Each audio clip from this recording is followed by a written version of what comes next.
வாழ்வில் வார்த்தை ஊழியங்கள் வழங்கும் இன்றைக்கான இறை வார்த்தை. நம் ஆண்டவர் இயேசு கிறிஸ்துவின் இணையற்ற நாமத்தில் வாழ்த்துக்கள். இன்றைக்கும் ஆண்டவர் உங்களை ஆசீர்வதிப்பாராக.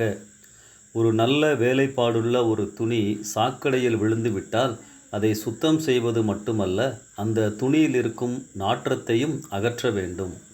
ஆண்டவருக்குள் இரட்சிப்பின் அனுபவத்துக்குள் வரும்போது கழுவப்படுகிறேன், என் பாவங்கள் மன்னிக்கப்படுகிறது, ஆனால் என் சுபாவங்கள் பலவீனங்கள் மாற வேண்டும், நல்ல பண்புகளில் வளர வேண்டும்.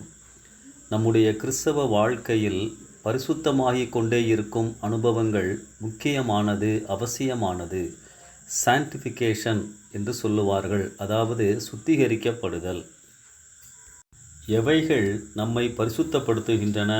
நம் குணநலன்களை, சுபாவங்களை மாற்றுகின்றன. இருதயத்தில் சுத்தம் உள்ளவர்கள் பாக்கியவான்கள், அவர்கள் தேவனை தரிசிப்பார்கள், அதாவது தேவனுடைய பிரசன்னத்தை உணருவார்கள். பிரித்தெடுக்கப்பட்ட வாழ்க்கை வாழ்வதுதான் பரிசுத்தமான வாழ்க்கை. லேவியராகமம் 20:26 இவ்விதமாய் நாம் பார்க்கிறோம்: கர்த்தராகிய நான் பரிசுத்தராய் இருக்கிறபடியினாலே நீங்களும் எனக்கு ஏற்ற பரிசுத்தவான்களாய் இருப்பீர்களாக.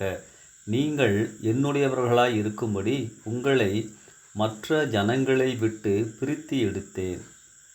இந்த உலகத்தின் மதிப்பீடுகளோடு இசைந்து வாழாத வாழ்க்கைதான் பிரித்தெடுக்கப்பட்ட பரிசுத்தமான வாழ்க்கை. நீங்கள் பரிசுத்தம் உள்ளவர்களாக வேண்டும் என்பதே தேவனுடைய சித்தமாய் இருக்கிறது என 1 தெசலோனிக்கேயர் 4:3 வாசிக்கிறோம். 4 காரியங்கள் நம்மை பரிசுத்தமாக்குகின்றன அல்லது பரிசுத்தமாக்கி கொண்டே இருக்கின்றன. முதலாவது, இயேசுவின் இரத்தம் அறிக்கை செய்தல். 1 யோவான் 1:7-9 இயேசுவின் இரத்தம் சகல பாவங்களையும் நீக்கி நம்மை சுத்திகரிக்கும் என வாசிக்கிறோம். நம் பாவங்களை நாம் இயேசு கிறிஸ்துவிடம் அறிக்கை செய்யும் பொழுது நம் பாவங்கள் மன்னிக்கப்படுகின்றன. இதுதான் ஆரம்ப நிலை. சாக்கடையிலிருந்து தூக்கி எடுக்கப்பட்டு கழுவப்படுகின்ற அனுபவம். இந்த ஆரம்ப அனுபவம் இல்லாமல் மேற்கொண்டு எதுவும் நடைபெறாது. அன்பானவர்களே, எத்தனை பேருக்கு இந்த கழுவப்பட்ட அனுபவம் உண்டு?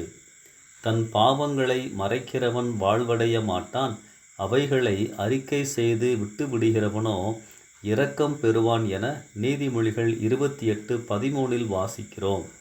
அறிக்கை செய்து பரிசுத்தமாகும் அனுபவம் நமக்குள் காணப்பட வேண்டும்.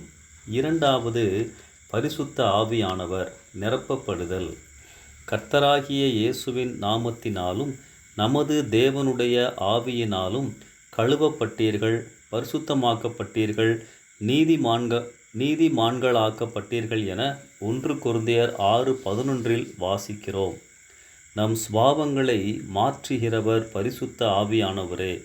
அவருடைய உணர்த்துதலுக்கு செவி கொடுத்தும் கீழ்ப்படிந்து கொண்டே இருக்கும்போது நம்மை அவர் பரிசுத்தமாக்கி கொண்டே இருப்பார்.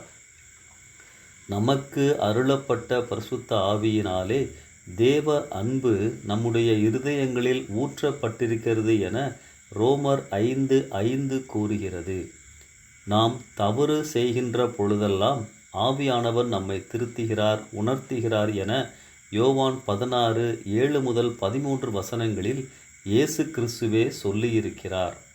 ஆம், ஆவியானவரின் அனுதின நிறைவு நம்மை உருவாக்கும், பரிசுத்த பாதையில் நடத்தும். இன்னும் 2 காரியங்களை நாளை சிந்திக்கலாம்.